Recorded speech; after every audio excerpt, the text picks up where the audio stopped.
aujourd'hui on se retrouve pour une nouvelle vidéo qui sera le book haul du mois de novembre. Et suite à mon gros craquage du mois d'octobre, je suis heureuse de vous annoncer que je suis de retour, moi la fille raisonnable, puisqu'en tout et pour tout je me suis procuré simplement 10 livres. Après, quand je dis raisonnable, ça dépend un peu parce que vous connaissez mon objectif de l'année 2022 qui était de me montrer un petit peu plus raisonnable, d'acheter beaucoup moins de livres. Et c'est vrai que ces derniers mois, je m'y tenais plus ou moins. Sauf que c'est ça mon objectif, la quantité, et pas les formats. Donc vous constaterez très rapidement dans ce book haul que finalement il n'est pas si raisonnable que ça.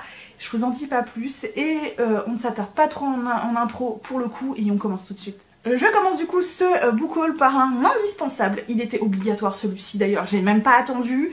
Je me suis jetée dessus dès le jour de la sortie pratiquement. Il s'agit du tome 6 de Zombieillennium, donc le dernier tome de la saga. Donc Sabbath Grand Derby de Arthur de Pin aux éditions Dupuis. Vous connaissez mon amour pour cette saga. Vous connaissez mon énormissime coup de cœur pour cette BD parce que j'aime trop l'univers, j'aime trop l'intrigue, j'aime trop les personnages, bref, j'aime trop tout et j'attendais désespérément le dernier tome pour pouvoir terminer cette BD en 6 tomes parce que ça finit en cliff à chaque fois et non, c'est pas bien, non, je veux pas que ça se termine en cliff à chaque fois. Donc celui-ci, je ne vais pas trop le faire tarder, même s'il n'est pas dans ma pile à lire du Cold Winter Challenge. Ça ne fait aucun doute que je pense le terminer très très fortement avant la fin de l'année, clairement, parce que... et puis déjà rien que la couverture, regardez-moi, les couvertures à chaque fois sont d'une beauté absolue et trop hâte. Je continue par une suite et fin de saga que j'avais beaucoup aimé pour le premier tome puisque c'est un diptyque. Je sais que de l'avis général ça a été assez mitigé mais moi franchement j'avais juste beaucoup aimé. J'avais adoré l'ambiance, j'avais adoré l'univers, j'avais beaucoup aimé les personnages. Il s'agit donc de celui-ci, donc La Revanche des Ténèbres de Tarassim aux éditions Bayard. Pour rappel, le premier tome c'était La Vengeance des Étoiles. C'est un peu une réécriture du conte de Monte Cristo, mais si vous vous souvenez, moi je vous avais dit que je n'avais jamais lu le conte de Monte Cristo parce que c'est en 2 tomes absolument énormissimes et ça me fait peur de me lancer dans un énorme classique comme ça. Je vous avoue que j'ai pas envie parce que c'est beaucoup trop énorme pour moi. Et du coup, je n'ai aucun point de comparaison avec le conte de Monte Cristo, ce qui n'est pas plus mal, on est d'accord. Et donc ici, on va suivre une jeune fille qui, après avoir passé 7 ans comme esclave sur un bateau à pêcher et tout ça, va décider de se venger de la famille qui a trahi sa famille et qui a détruit sa famille. Sauf qu'elle va rencontrer le fils du coup de cette famille par lequel elle doit passer pour se venger. Et finalement, elle va se rendre compte que tous les membres de la famille ne sont peut-être pas si monstrueux que ça. Et à côté, il y a également une maladie qui est en train d'envahir toute l'île où elle est et qui va poser énormément de problèmes. Et je m'arrête là pour le résumer parce que vous n'avez pas besoin d'en savoir plus. Bref, moi j'avais beaucoup aimé et j'avais absolument pas envie d'attendre avant de me procurer le deuxième et dernier tome de la saga. Encore une suite et fin de saga. Pour le coup, celui-ci, je me le suis pas procuré tout de suite puisque ça faisait pas partie de mes priorités, même s'il est sorti il y a un moment. J'avais beaucoup aimé le premier tome. Et là, en ce moment, j'ai bien envie de terminer cette saga assez rapidement. Du coup, je me suis dit que c'était le moment ou jamais de me le procurer. Il s'agit du second tome de Vaisseau d'Arcane, donc L'Empire des Abysses, d'Adrien Thomas aux éditions Nemos. Donc pour rappel, on est dans un univers de fantasy où il y a eu d'autres romans plus jeunesse qui sont sortis dans le même univers mais pas dans les mêmes pays. Et donc ici, on suit une jeune fille qui va vouloir sauver son frère qui a été foudroyé par, je ne sais plus c'est quoi le nom exactement, d'une espèce de magie. Et elle va rencontrer d'autres personnages, il y a tout un complot politique qui se met en place, et qui est extrêmement bien foutu les gars, mais vraiment très bien foutu. Et donc il est plus que temps que je termine cette saga parce que oui, le premier tome avait été quand même vachement cool. On passe maintenant à la partie, disons, un petit peu moins raisonnable. Vous allez très vite comprendre pourquoi. Et pour la partie un peu moins raisonnable, je commence par celui-ci. Il s'agit des Chroniques de Bridgerstone, donc des années plus tard, de Lady Whistleton, donc de Julia Quinn, aux éditions Gélou, dans leur format relié et collector. C'était le dernier qu'il me manquait pour terminer cette collection sous ce format-là, donc en format relié évidemment, qui coûte un petit peu plus cher, mais qui pour moi est... voilà, je trouve cette collection absolument magnifique, de toute beauté, donc voilà, même si je les ai en format poche, il me fallait fallait la version collector que je trouve trop belle. Et il faudrait que je reprenne assez vite cette saga parce que ouais, j'aime beaucoup, j'ai beaucoup aimé le premier tome. Donc voilà, on a ça également. Et par contre, j'avais pas vu, mais là c'est un petit peu abîmé. Tant pis, c'est pas grave, on fera avec. Mais voilà, ça faisait un moment que je le voulais. Il est là. Je me suis également procuré le premier tome de cette saga. Il s'agit de Fable, l'aventurière des mers d'Adrienne Young aux éditions Rajo en format, encore une fois, relié. Voilà. Quand je vous dis que j'ai été moins raisonnable question format, je vous dis pas des bêtises, hein, question édition. Donc voilà, on a également les dorures qui sont très jolies. Et je vous avoue que j'avais beaucoup hésité à me procurer celui-ci parce que j'ai entendu des avis mitigés, des avis qui étaient très bons. Le livre n'est pas très épais, donc je pense qu'il y a des choses qui vont passer un petit peu à l'as ou de façon superficielle. Mais c'est à voir, donc moi je l'ai trouvé en format relié.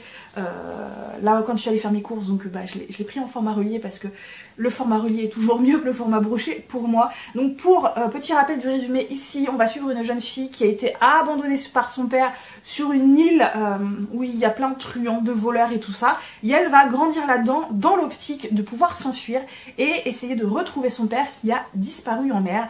Et j'ai très hâte de le lire parce que je suis très intriguée quand même par ce livre, même si j'ai beaucoup hésité à me le procurer parce que je vous dis, au niveau des avis, c'est un peu...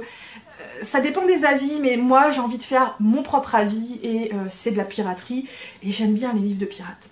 Encore un craquage question format, je vous l'ai dit. Il s'agit de La vie invisible d'Adi Larue aux éditions Lumen de V.I. Schwab. Et moi, je l'ai pris en format, encore une fois, relié. Parce que j'avais beaucoup hésité à me le procurer parce que V.I. Schwab, j'ai plein de romans de cette autrice. Et je vous avoue que j'en ai pas lu beaucoup encore. Donc j'avais beaucoup hésité, mais l'intrigue me plaît tellement. Et le format relié me faisait tellement envie que j'ai fini par craquer. Donc pour rappel, ici on suit une jeune femme qui a passé un pacte, il me semble, avec une espèce de démon ou de diable. Et il s'avère qu'elle est devenue immortelle. Malheureusement, cette immortalité a un prix, puisque tout le monde l'oublie. Mais tout le monde, c'est-à-dire que si vous la voyez passer, vous discutez 10 minutes avec elle, c'est très bien. Mais dès que vous avez le dos tourné ou dès que quelqu'un va vous adresser la parole, vous avez oublié qu'elle a existé, qu'elle était là. Et même si elle est encore à côté de vous, vous la retrouvez, oui, bonjour madame, alors que vous venez de parler il y a 10 secondes avec elle. Et elle doit vivre cette vie depuis des siècles, elle en a pris son parti, même si c'est pas évident, jusqu'au jour où un jeune homme, lui, ne va pas l'oublier. Voilà, je n'en sais pas plus, mais le speech, il faisait pas partie de mes priorités, mais le format, franchement, le format relié est tellement beau. Voilà, il est tellement beau avec des étoiles. Et donc, je l'ai pas encore ouvert parce que, vous le savez, les formats reliés, quand ils arrivent fermés, je ne les ouvre qu'une fois que je commence à les lire. Tout simplement pour éviter de les abîmer. Je continue par un livre qui me fait extrêmement envie. J'ai envie de le lire assez vite. Il n'est pas dans ma pile à lire du Cold Winter Challenge, mais ça n'a aucune importance. Il s'agit de celui-ci, donc c'est Forgery of Roses de Jessica S. Olson aux éditions Big Bang. Voilà, dans cette édition, encore une fois, reliée de toute beauté, hein, clairement, avec à l'intérieur ceci, donc voilà, de toute beauté. Le résumé me parle de fou, puisqu'ici on suit une jeune fille qui est une prodige et elle a pour don de peindre, et quand elle peint, elle a la capacité de changer le physique d'une personne. Par exemple, moi je suis brune, elle va me peindre en blonde et je vais devenir blonde.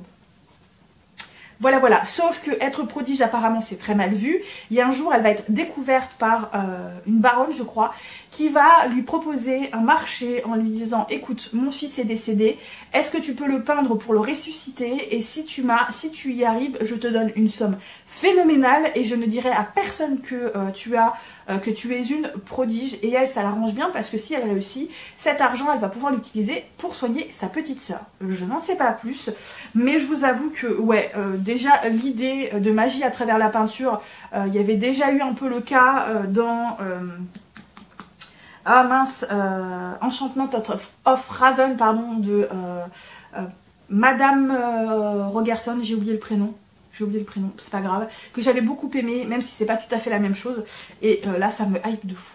Celui-ci, il me le fallait absolument puisque j'ai les 2 premiers tomes dans ma pile à lire et que c'est des premiers tomes, enfin les 2 premiers tomes, ils sont en format relié, donc forcément je le voulais en format relié également. Il s'agit du 3e et dernier tome de la saga de l'ascension de Camelot, donc la malédiction d'Excalibur, de Kristen White aux éditions de Saxus. On a encore une fois, je suis désolée, il y a des reflets, parce que j'ai mis la softbox tellement il fait méga moche chez moi. J'ai pas eu le choix, il fallait que je vous mette la softbox, et même avec la lumière, pour avoir quelque chose d'un peu plus lumineux, hein, et d'une luminosité pas trop moche. Voilà, bref, donc on a encore une couverture magnifique, voilà, clairement magnifique. Trop belle. Celui-ci, je vous l'avais présenté dans un concours, puisque si vous vous souvenez, je vous avais expliqué dans cette vidéo concours que j'avais eu la bonne idée de le précommander 2 fois et de me l'acheter en librairie en plus. Voilà, donc au lieu de tous les renvoyer, j'en avais gardé un, j'en avais renvoyé un et je vous ai fait gagner le 3e en concours. Il s'agit évidemment des saisons du chaos de El Cosimano aux éditions de Saxus, encore une fois en format relié, puisque j'ai les premiers tomes en format relié. J'avais beaucoup aimé le premier tome, même si c'était pas un coup de cœur, même si j'y avais trouvé des défauts, des longueurs, des choses un petit peu inutiles, mais j'avais beaucoup aimé et du coup bah forcément j'ai très envie de lire le tome 2. Et je termine par une sortie encore une fois de Saxus qui me faisait vraiment envie, j'avais vraiment envie de le découvrir, et vous le savez, moi de Saxus j'ai tendance à les prendre un petit peu trop en format relié. Il s'agit du premier tome de la saga de Beast of Prey, donc la chasse commence, Diana Gray aux éditions encore une fois de Saxus, donc ce format relié très beau. Donc ici on va suivre 2 jeunes gens qui pour des raisons différentes vont décider d'entrer dans une forêt très particulière, très dangereuse pour arriver à leur fin, sauf que les chasseurs se demandent s'ils ne sont pas devenus des proies. Voilà, je n'en sais pas beaucoup plus et en fait j'ai pas besoin d'en savoir plus en fait, hein, clairement. Encore une fois, on a une couverture très belle, en plus on a des en relief un petit peu et je l'ai pas encore ouvert mais la jaquette à l'intérieur apparemment ils l'ont montré, elle est trop belle, donc voilà. Et voilà, j'en ai du coup terminé pour ce petit book haul. Petit, raisonnable. Est-ce qu'il est vraiment raisonnable ou pas? Je n'en sais rien, mais en tout cas, il reste dans mes objectifs de l'année 2022 à acheter moins de livres qu'avant. Là, depuis quelques mois, je m'y tiens, puisqu'encore une fois, je vous l'ai dit, 10 livres, ça reste dans mes objectifs mensuels. Donc, je suis quand même plutôt satisfaite de moi. En tout cas, j'espère que cette vidéo vous a plu. Si vous avez lu certains des romans, vous n'hésitez pas à me dire ce que vous en avez pensé, parce que, voilà, je suis toujours curieuse, en fait, de savoir si vous avez aimé ou pas, ce que vous avez aimé ou non. Donc voilà, je suis curieuse. N'hésitez pas également à laisser des petits pouces bleus pour dire que vous êtes passé, ça fait toujours plaisir.